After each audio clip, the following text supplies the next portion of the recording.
Connecting with Africa could spur economic development for Barbados. Fewer Barbadians said to be consuming soft drinks following a 10% tax on those beverages. And in sports, Sunil Narayan's batting ensures KKR stay top of the IPL table. Broadcasting from our studios in the Pine St. Michael, this is CBC News Night, starting now. This segment of Weekend News Night brought to you by Sagicor, wise financial thinking for life. Very good evening to you with a Sunday, April 7th edition of CBC News Night. I'm Ryan Broom and our top story. The Ministry of the Creative Economy, Culture and Sports has been able to establish historic ties with a key part of Africa that will see the stimulation of economic growth and development across key industries in the island's economy. That's according to Creative Economy Minister John King. He says the news follows a recent successful delegation to Ghana in West Africa, and the initiative, which will see major trade in culture, services, and much more, has been dubbed Connect Ghana. The music forms in Ghana. You look at the fashion in Ghana. You look at the lifestyles of the young people. They're so similar that for me, this is what people say should have been a no-brainer for many, many years ago. Why we've not gotten to this point before, I am not sure. But I do know that this is all happening, and that's the most important thing. And we won't reveal the names of any artists or any persons who are actually going, because we're still in negotiations with them. But really and truly, what we're seeking to do is to use the arts and cultures for bigger things. One of the members of the delegation to Ghana was veteran businessman Phil Phillips. He says they were keen to look for realistic ways for Barbados and Ghana to have a commercial relationship. We built communication before we even left for Ghana with key entertainment producers out of Ghana. 3 major houses. One is called the Empire Group. They own 8 radio stations and 2 television stations. We also contacted the producers of the Ghana Music Awards, that is Charterhouse, and we also established relationship with the largest street festival producer in Ghana. The event is known as the Chalawate Street Festival. Meanwhile, other key linkages and partnerships are planned with Ghana. Among them, local archive officials will be seeking to explore Barbados' ancestral linkages to Ghana, which is believed to have been one of the key locations where slaves who crossed the Atlantic would have come from. Minister King says efforts are underway to utilize DNA to explore those connections. Well, in other news, Barbadians have been consuming fewer soft drinks since the 10% tax was implemented on those beverages.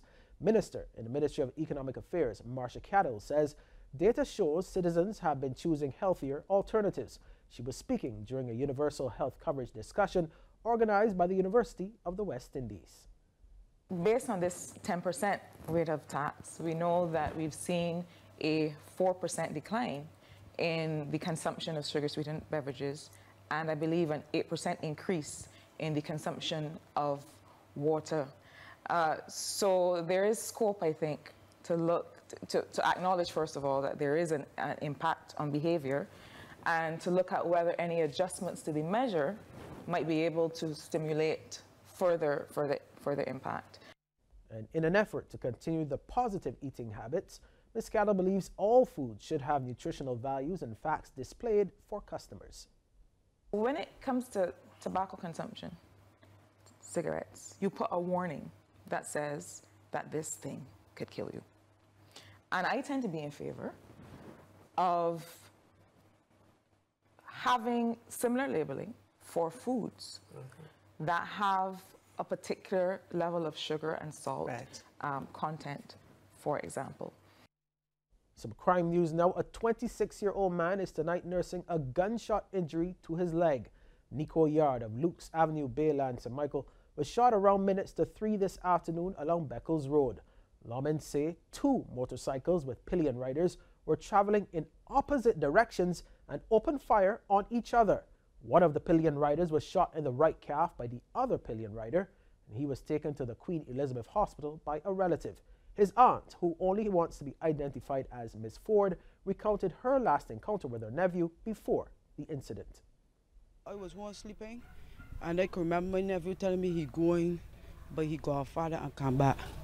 Then my brother wake me and tell me he hear he get shoot. So I jump out and say, I say, when I call you back now, I say, you can't be serious. So I put on some shoes and I proceed. When I get out there, I just see the police and then I stand up, try to find out what was going on. And Ms. Ford fully supports government's week-long gun amnesty, which actually started today. She says the lawlessness and senseless shootings need to stop. I don't know where all this shooting and killing and violence for. These young people got to stop it though. Life too precious to be shooting and killing one another and over words and over women and all kind of thing. It got to stop. Too much young people getting buried over just nonsense. It's not called for. There got to be a better way to settle conflict or, arguments or whatever without this gun violence and thing though. What a man can tell a man that somebody that can make a man want to kill and take life? You get some boy life that you want to take some boy life though? I don't understand it. I really upset about it. And it's my only nephew. Well, government will be spending millions of dollars to improve service excellence in all areas across Barbados. This from Minister in the Ministry of Foreign Trade, Sandra Husbands, who says this pledge was made by Prime Minister Mia Amor-Motley and aims to make the island a force to be reckoned with globally. Minister Husbands was speaking at the launch of EQ Barbados' Emotional Intelligence Initiative at the Barbados Investment and Development Corporation in Bridgetown. She's put aside $30 million for this effort so that we are able to ensure, in her words, that no matter what profession, whether it is a doctor, whether it is a teacher, whether it is a car washer, that we have standards for every single profession and that we train and certify every person to be able to operate at that international standard. Welcome back. Well, the prices of gasoline and kerosene will increase at midnight tonight. That of diesel will decrease. The cost of liquefied petroleum products will remain unchanged.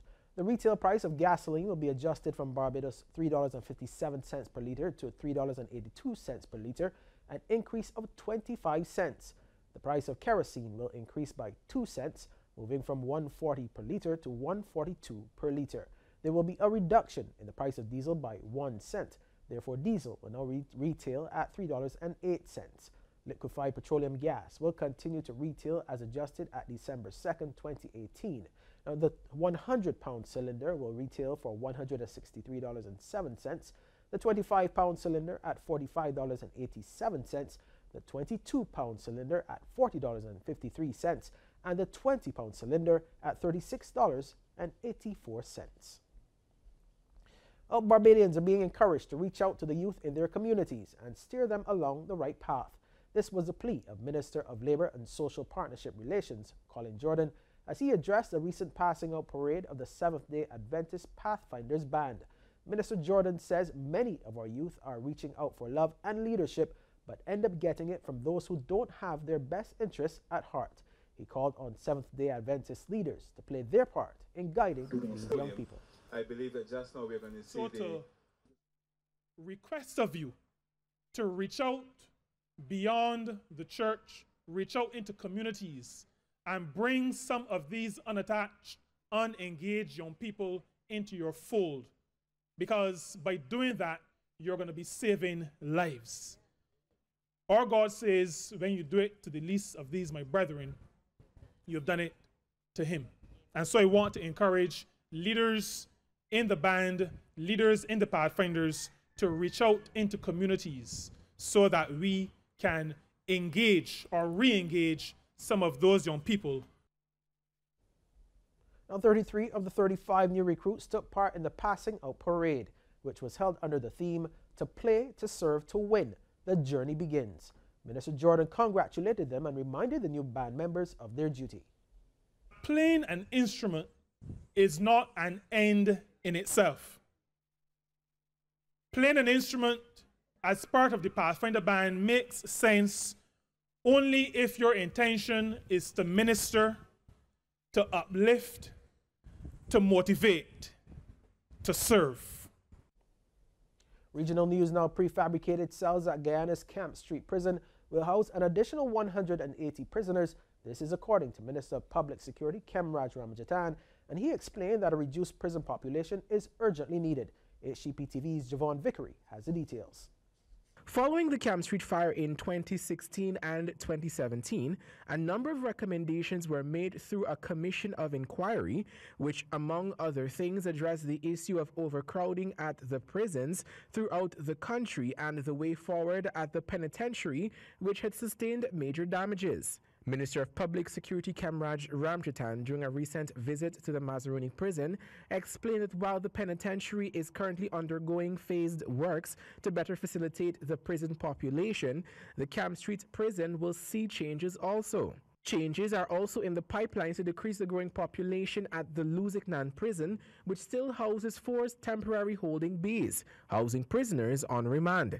And as you know, we have Georgetown prisons. Steel cells have delivered on their cells. It is right now parked at Camp Street.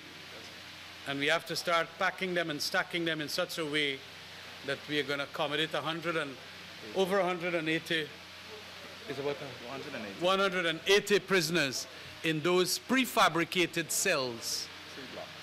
3 blocks. Currently, the Luziknan Holding Bay houses more than 560 inmates. In a recent interview with Nightly News, Director of Prisons Gladwin Samuels had described the current state of the holding bay as inhumane. Acknowledging that, Minister Ramajatan said that the next phase of works at the Mazaruni prison will see the transfer of more than 400 inmates from the Luziknan Holding Center, who will be housed in special facilities. Phase 2 is in an area that had to be built on some high ground. And the high ground to connect to the main prison at Mazaruni needs the connection of a road.